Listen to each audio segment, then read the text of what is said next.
Assalamualaikum warahmatullahi wabarakatuh. Perkenalkan nama saya Nur Hasni dengan NIM 2110412003. Video ini dibuat untuk menyelesaikan tugas kasus molekular docking pada mata kuliah pemodelan kimia. Mata kuliah ini diampu oleh Ibu Dr. Erna Syafrizayanti. Pada simulasi docking kali ini, protein yang digunakan yaitu BTK, glutan tyrosine kinase, dan ligand uji yang digunakan yaitu acalabrutinib. Latar belakang. Acalabrutinib itu adalah inhibitor glutan tyrosine kinase generasi kedua. Glutan tyrosine kinase adalah enzim yang memainkan peran penting dalam perkembangan dan fungsi sel B. Sel B itu adalah jenis sel darah putih yang bertanggung jawab untuk menghasilkan antibodi. Pada penelitian sebelumnya telah dikembangkan dua inhibitor BTK yaitu ibrutinib dan specbrutinib. Namun kedua inhibitor ini memiliki kelemahan yaitu efek samping yang lebih banyak, spesifitas yang lebih rendah, menghasilkan resiko yang lebih tinggi terhadap kardiovaskular, dan yang terakhir interaksi dengan obat lain yang lebih banyak. Nah, sehingga acalabrutinib lebih unggul dibandingkan kedua inhibitor ini karena ia menunjukkan selektivitas biokimia dan seluler yang lebih tinggi. Acalabrutinib ini mengikat secara kovalen pada residu sistein pada enzim BTK. Pengikatan kovalen ini menyebabkan penghambatan irreversibel BTK dan menghambat pertumbuhan dan kelangsungan hidup dari sel B yang ganas. Penghambatan BTK secara selektif oleh acalabrutinib ini memiliki profil keamanan dan kemanjuran yang pada pasien yang mengidap penyakit CLL, yaitu leukemia limfositik kronis. Nah, CLL ini telah dilakukan pengobatan yaitu kemoimunoterapi. Namun, sebagian besar pasien yang mengidap penyakit CLL atau leukemia limfositik kronis ini itu sering mengalami kekambuhan. Nah, peneliti terus melakukan pengembangan obat atau agen terapeutik lain untuk meningkatkan efikasi dan mengurangi resistensi terhadap penyakit CLL. Salah satunya yaitu melakukan studi komputasi dengan molekular docking. Nah, molekular docking itu adalah teknik komputasional yang digunakan dalam penemuan obat untuk memprediksi bagaimana suatu molekul seperti calon obat itu berinteraksi dengan target biologis seperti protein atau enzim. Proses ini memainkan peran penting dalam penemuan dan pengembangan obat karena dapat membantu ilmuwan untuk memahami interaksi molekular antara obat dan targetnya, yang pada gilirannya dapat mempercepat proses pengembangan obat yang efektif, aman, dan hemat biaya. Fungsi struktur dari protein 6O81 itu memungkinkan visualisasi interaksi molekular antara acalabrutinib dan BTK. Nah, informasi dari struktur ini juga digunakan untuk merancang strategi kombinasi terapi yang lebih baik dengan obat lain. Kenapa protein BTK ini dijadikan target docking? Karena BTK ini menjadi target yang menarik untuk terapi kanker dan menghambat BTK dapat membantu mengendalikan proliferasi sel kanker dan menginduksi apoptosis. Pentingnya melakukan redocking dengan ligand alami sebelum kita melakukan docking dengan ligand uji. Redocking itu merujuk kepada proses di mana ligand asli atau ligand yang diketahui itu mengikat dengan baik pada protein target, digunakan kembali dalam simulasi docking untuk memverifikasi keakuratan dan validitas metode docking yang digunakan. Nah, fungsi redocking itu ada dua.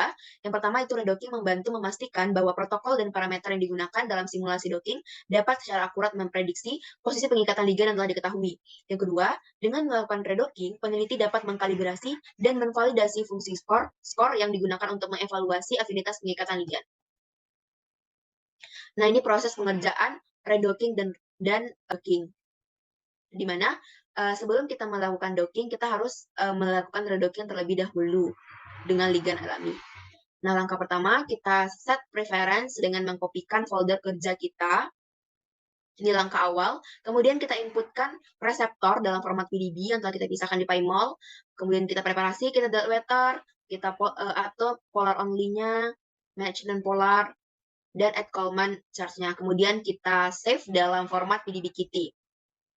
Nah, setelah itu kita inputkan ligand alami dalam format PDB.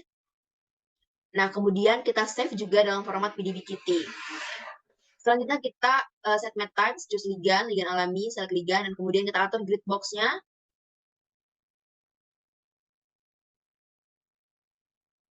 Nah, untuk XYZ-nya, dimensinya itu ukurannya 22.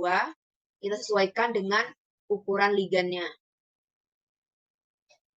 Kemudian kita lihat apakah sudah tidak ada ligand yang keluar. Kemudian kita save grid-nya. Nah, kita lakukan docking dengan vina config. Nah, kita kopikan di file config tersebut hal dua ini. Kemudian kita run. Kita lakukan run auto vina. Nah, kita lihat. Nah, muncul nantinya afinitas pengikatan. Nah, ada 9 mode.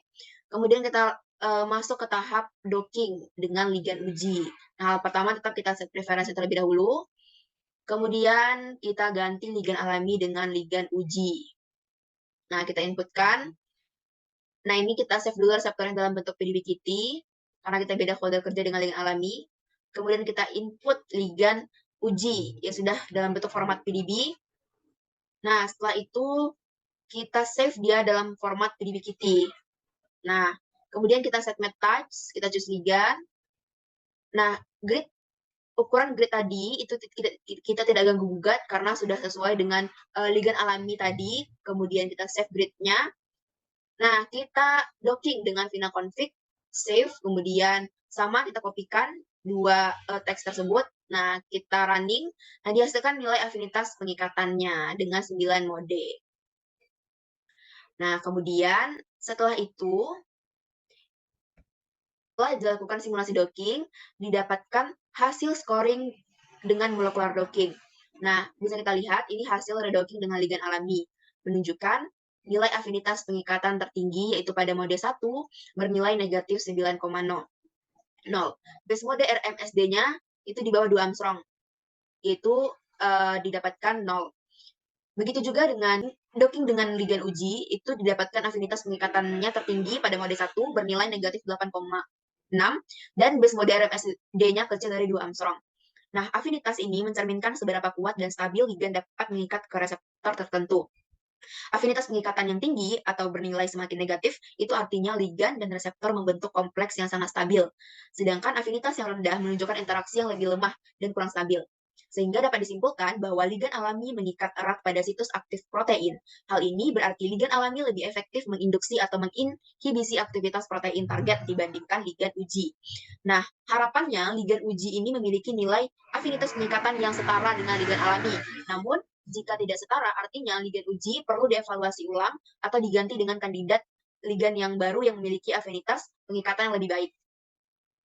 Nah, ini hasil visualisasi interaksi protein ligand di PyMol dengan 5 asam amino terdekat. Bisa kita lihat pada interaksi dengan ligand alami, itu ada garis kuning putus-putus. Artinya, ligand alami memiliki interaksi atau berikatan dengan asam amino.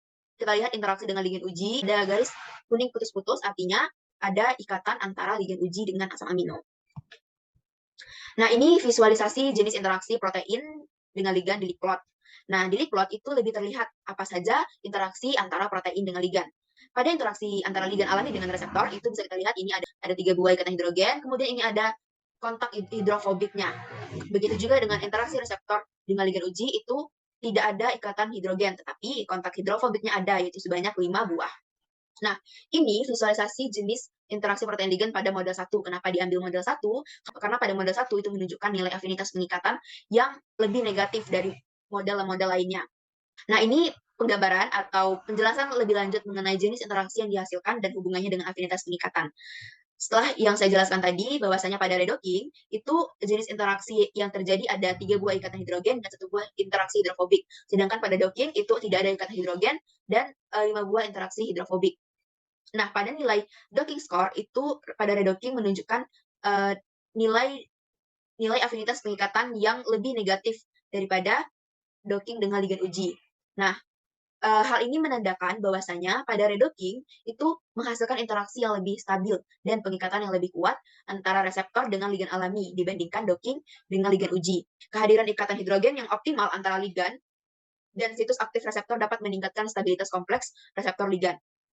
Sedangkan pada interaksi hidrofobik itu dapat menstabilkan kompleks dan meningkatkan afinitas pengikatan juga, tapi kontribusinya biasanya lebih lemah dibandingkan dengan ikatan hidrogen. Makanya kita lihat pada redocking dengan ligand alami itu menghasilkan ikatan atau interaksi yang lebih stabil karena ia memiliki 3 buah ikatan hidrogen dan 1 interaksi hidrofobik. Sedangkan pada docking dengan ligand uji itu tidak ada ikatan hidrogen.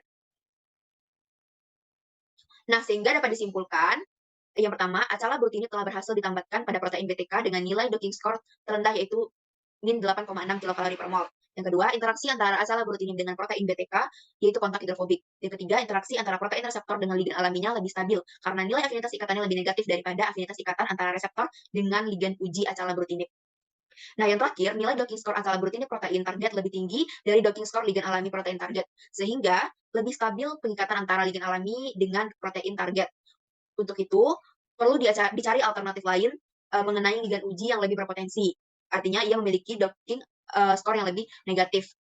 Nah, mungkin sekian yang dapat saya presentasikan. Mohon maaf apabila ada kesalahan kata. Saya akhiri. Assalamualaikum warahmatullahi wabarakatuh.